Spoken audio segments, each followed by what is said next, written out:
Hey guys, Anthony Ross here, head strength coach for Red Blades and the Training Plan Source. Today we're going to talk about low back pain and all of the overview of kind of the multiple injuries that actually occur with the low back. So most people call this, it's kind of typical and similar to runner's knee, where it's really a catch-all term when someone says low back pain. You can really have your disc issues, which are more structural.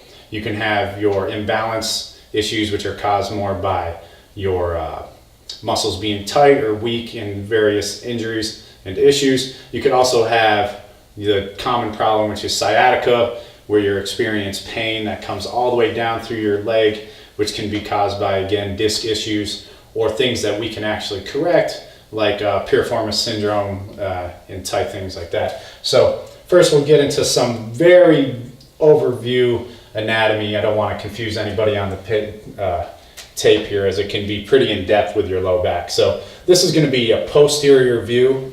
All right, so looking at your back from the back side of it. All right, so you have your pelvis here, you have your vertebrae here. Right, these are your lumbar vertebrae. All right, I'm only going to draw the bottom four here.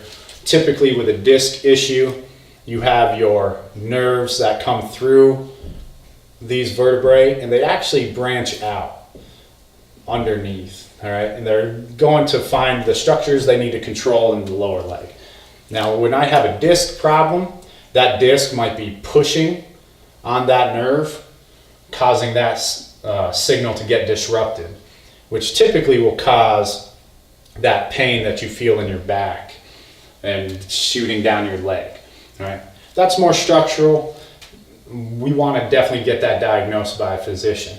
Some other things that can happen too, though, that will cause low back pain, and you can tell the difference between a muscular low back imbalance and really something that's affecting the nerves. All right, the muscular low back imbalance is really going to be like a dull ache or shooting ache. You're going to feel that tense belt around your core, typically in your extensors.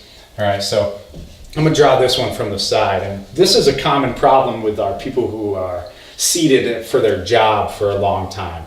All right, so your body was actually made to be upright, and if I'm seated, I'm going to do a rough sketch of a seated position. All right, this is the side view, looking at me from the side.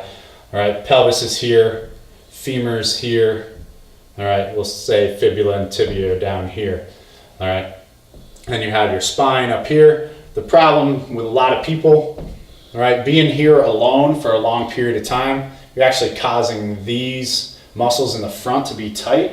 And if I draw that from a lateral view here, all right, femur again down here, all right, the rest of your back up here, etc. This is being tight is going to pull that complex forward. All right. Typically, these people get that low back pain because they're having an exaggerated lumbar arch. All right, so some things you can easily do to combat that is a very good stretching program. We're looking at stretching out your hip flexors, rectus femoris, iliopsoas. You have to get deep in those, working those, and you've got to work them often. All right, if you sit for 8 hours a day and do 30 seconds a day of stretching, it's not going to combat. So you really want to be often with these stretches.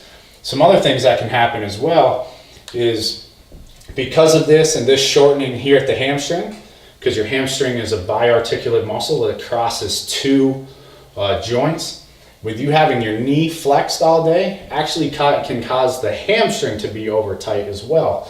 So if I'm going to draw this again, then we'll use the same idea. All right, so quads are pulling you down this way. Hamstrings can actually pull you down this way.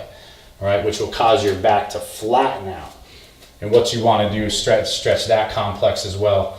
Hit the glute areas and things like that, because those are going to be tight and weak also. And then obviously our core and our belt. When you think of the core, you want to think of not just the six-pack abs. You want to think transverse abdominis, rectus abdominis, the obliques, and your back extensors, quadratus lumborum, and those as well.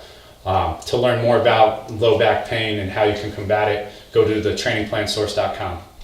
Thank you.